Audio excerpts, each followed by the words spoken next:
Hello and welcome to Health Affairs This Week. I'm your host, Jeff Byers. We're recording on February 26, 2025. As a heads up, we will have released a new issue for our March 2025 issue that comes out by the time this episode publishes. The issue's main topics are pharmaceuticals, private equity, child health, and more. Check out the link in the show notes. One of the papers in that issue will be doing a live taping for a health policy on March 12th. Rob Lott will chat with Yashaswini Singh on her upcoming paper in the March issue on private equity's effect on healthcare staffing. So please join us to ask some good questions for Yashaswini and to heckle Rob. But today I'm joined by Rebecca Pifer from Healthcare Dive to talk about what's been happening in Washington, D.C. of late. Rebecca, welcome back to the pod.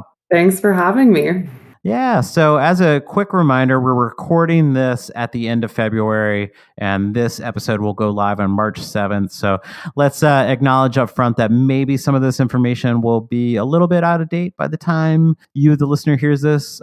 But Becca, you have boots on the ground in Washington, D.C. You know, what to sound like a middle-aged man asking a younger person, what's up? What are their vibes like in D.C.? Great question. Vibes. Well, to your point about, I'm glad you mentioned that we're recording this a week ahead of when it's going to be published, because things in DC have been moving incredibly quickly, obviously, under the new administration. So I think there's a definite sense of uncertainty. There's been a number of layoffs that have affected a lot of people in the city and outside of it. So I think vibes are somewhat uncertain would probably be the best word. One thing that isn't uncertain is yesterday the House passed the budget resolution, and that has some potential Medicaid implications. Can you give us a sense of what happened or what's going down with the budget resolution currently? Yeah. So last night, as you mentioned, the House passed the budget resolution. So basically, if people aren't as familiar with that, it's essentially a wish list for spending from the House Republicans, right? So it passed in a very, very narrow vote. I think it was 217 in support and 215 against. Now it will move on to the Senate. The Senate could potentially negotiate some changes to it, but the House and the Senate need to get the language exactly the same between their two bodies before they can move on to what's called the reconciliation process, which then allows them to actually figure out how we'll put this policy blueprint in place. So basically, the budget calls for, it wants to reduce spending by $1.5 trillion. And most of this is to pay for the president's tax plan. A lot of that could come from healthcare. So the budget asks the Energy and Commerce Committee, which has oversight over major federal healthcare programs, to cut $880 billion in spending. And since the president and top Republicans have promised not to touch Medicare, which is the major federal insurance program for seniors and some other individuals, most of that is going to come from Medicaid. Just so again, this will be publishing on March 7th. Do you think there'll be any movement from the Senate to get to that resolution, or where might we be when this actually drops? That is a really good question. I think it really just depends on whether or not the Senate wants to try to push through the budget resolution as it stands without changing anything, or whether they want to change anything. As I mentioned, the House and the Senate need to have precisely the same language before the process can move forward. And Speaker Mike Johnson had a difficult time getting it through the House. There are conflicting wings of the Republican Party. Some people think that they should cut more spending. The tax cuts are going to cost more than the savings that are outlined in the budget. So some Republicans think that the government should try to cut more, and then some moderates want less steep cuts. So that's making it sort of difficult to coalesce around a plan. And that debate will also be happening in the Senate. You know, some people in the Senate want to pull back on some of the spending cuts. Some people might potentially want to remove the provision to raise the debt ceiling. There could be movement on it by next week. There could be not. It's really tough to say. Yeah, so it sounds like we're setting ourselves up for a potential another appearance to discuss what actually happens. Definitely happy to. And it's also, I feel like it's worth noting that when the House and the Senate, when they arrive at the same point on the budget resolution, it's going to be many more months before we get to the actual package that will put these policies in place. So we're really just at the very start of a very long process. And then stepping back generally, from as far as we can tell, what do we know about the Trump's administration healthcare agenda? Yeah. It's a very, very good question. I think a lot is up in the air. There are certain things that we know based off of Trump's first term that he's likely to probably continue, but obviously a lot in the environment has changed since then. There's also uncertainty from the people that the president has selected for top healthcare roles, what their agendas are. And then, as we've talked about, Republicans have very tight margins in Congress. So there's a lot of complications with what they could actually get done. But for maybe just starting with healthcare services, the president and Republicans generally they want to curtail abortions and they want to promote IVF and other fertility treatments. The president recently signed an executive order around that, and there's sort of a real conservative focus on incentivizing more Americans to start families. He also just yesterday signed an executive order directing agencies to crack down on hospitals and insurers that aren't transparently publishing their prices, which was, a policy he had in his first term. And the goal is to make it more easy for consumers to shop between healthcare services in the instances when that's possible. So that sort of might suggest that his administration is going to sort of renew its focus on price transparency that we saw in his first term. When it comes to major federal healthcare programs, I think the administration is viewed as a net negative for the Affordable Care Act and for Medicaid, as we've already discussed, with potential big cuts to Medicaid in the budget there. And then it's viewed a little bit more positively for Medicare and for privatized Medicare Advantage plans. So happy to get into some more specifics there, but that's probably a high level view. Yeah, no, that's great. I guess another thing that I didn't hear you mention, but also maybe worth noting, have you heard anything from your reporting about the agenda on like the IRA or Medicare drug prices or drug pricing in general, not just Medicare? For sure. So I don't cover pharmaceuticals as much. I've done a lot of work with pharmacy benefit managers, but I'm not as familiar with the administration's stance towards the IRA. We do know that he hasn't moved to roll back the negotiation process at all in his early days, which was something that people thought he might do. So far, it seems like he's continuing Medicare's ability to negotiate drug pricing. So that's potentially a good sign for the IRA there. But unfortunately, yeah, I'm not as familiar with the specifics of that. That's not really in my coverage zone. Fair enough. And thanks for that. And then just again, acknowledging that things are moving along at a somewhat quick pace for news before we publish this. I read a report from, I don't know if this was on Healthcare Dive or any of the Industry Dive properties, but I'm reading from Axios that, and I quote for the headline from today, February 26th. White House orders agencies to prepare for large-scale firings. So there's preparations and already have been some layoffs in the federal space. Could you talk about those layoffs in the healthcare space? Definitely. Yeah. So the Trump administration, mostly through the Department of Governmental Efficiency, or DOGE, which is essentially a executive committee that's helping with these cuts, led by Elon Musk, they have moved really, really quickly to reduce the size of the federal workforce. So there's no formal tally from the government about how many workers have resigned or been let go since the Trump administration assumed office. It's certainly in the tens of thousands, and it could be significantly higher. So to date, as I mentioned, this mostly has taken place through two avenues. So a large number of federal employees were offered financial incentives like months of paid leave if they left their jobs early. And then there's also been layoffs of probationary employees, which are essentially employees that are new to their positions. They're not on probation for poor job performance or anything like that. They're just newer to their positions, including people who've recently been promoted. So they just don't have the same protections as career staff, so they can be let go more easily. And yeah, as you mentioned, DOGE is turning more now to formal layoffs. in sort of the next phase of its plan to shrink the federal workforce. So because it's a formal process, it can take longer. They have to justify why the employee is being fired, and then the employee can appeal the decision. But that's sort of the next phase.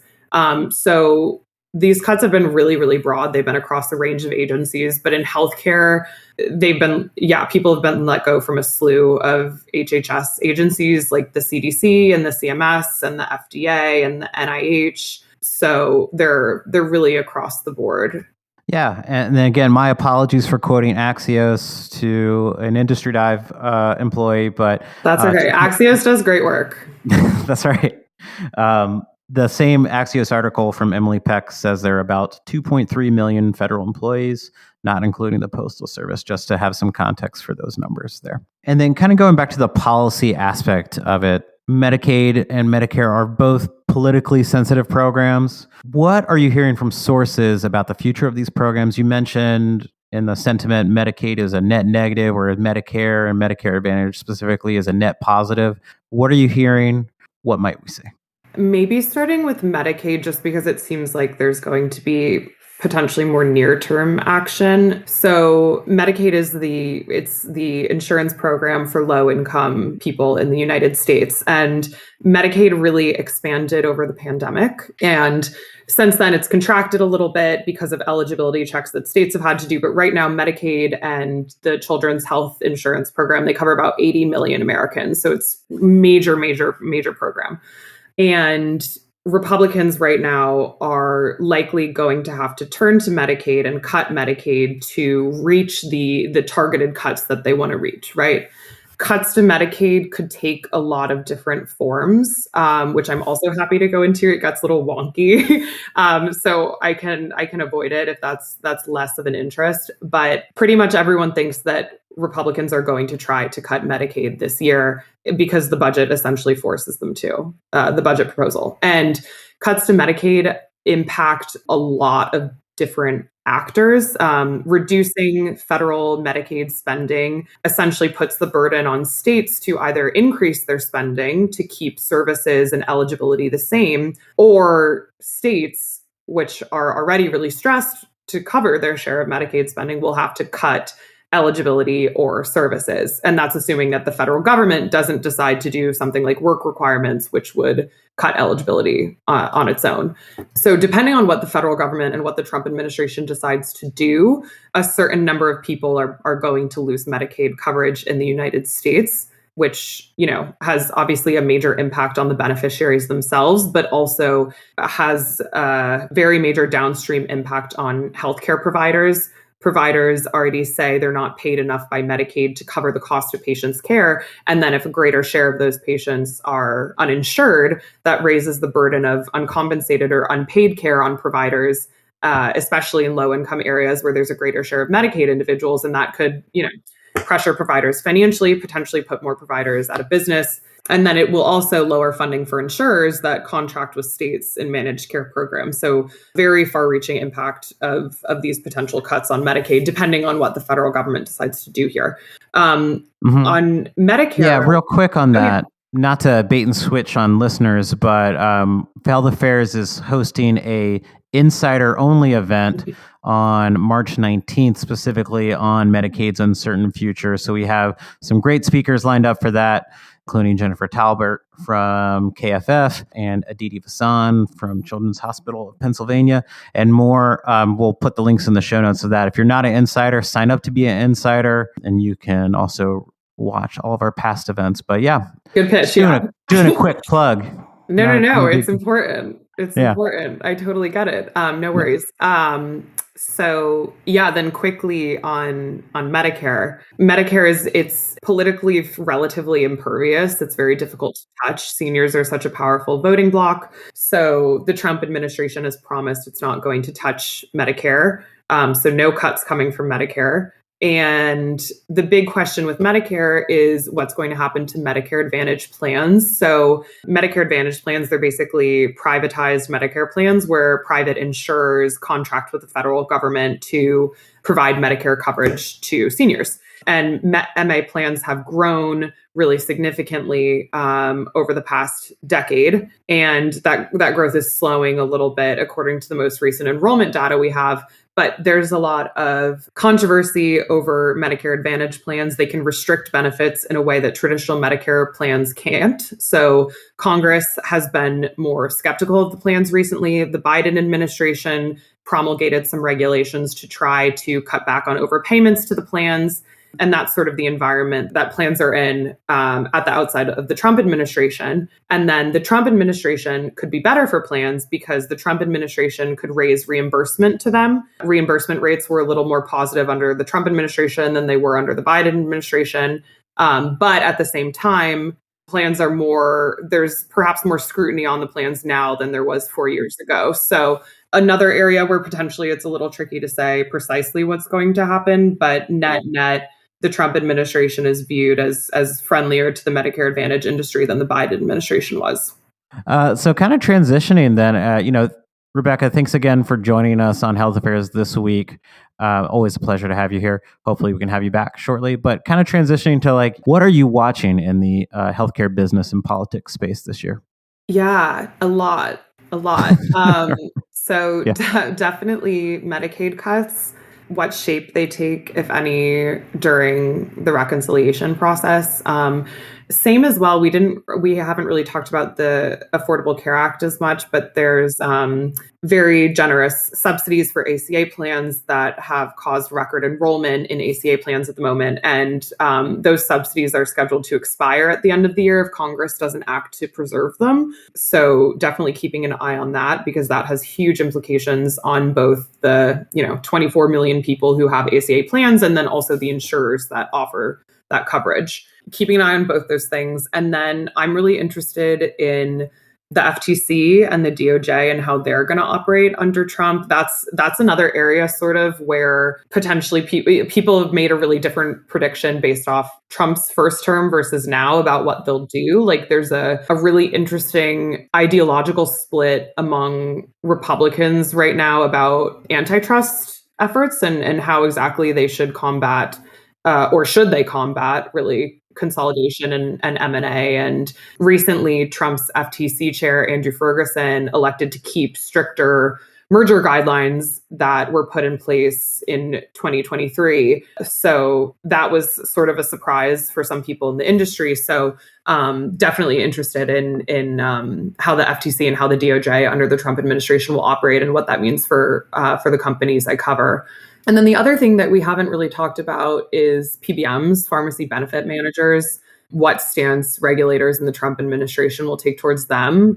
They were major PBMs, Caremark and OptumRx and Express Scripts. They were sort of targeted, in their view, unfairly, but they were sort of targeted by the Biden administration and by some lawmakers for allegedly contributing to higher drug costs and for what their position in the pharmaceutical supply chain, what effect that had on drug costs. And then Trump last year said he plans to take down the middlemen, but obviously we haven't seen anything concrete from his administration yet on that. So that is also a big area of interest for me. And for those of you that are interested in peer-reviewed research and evidence based on PBMs and the Affordable Care Act and antitrust, please subscribe to the Health Affairs Journal. If you're wanting some late-breaking news in those areas as well, you can check out Healthcare Dive for more coverage on that. Rebecca Pifer, thank you for joining us today.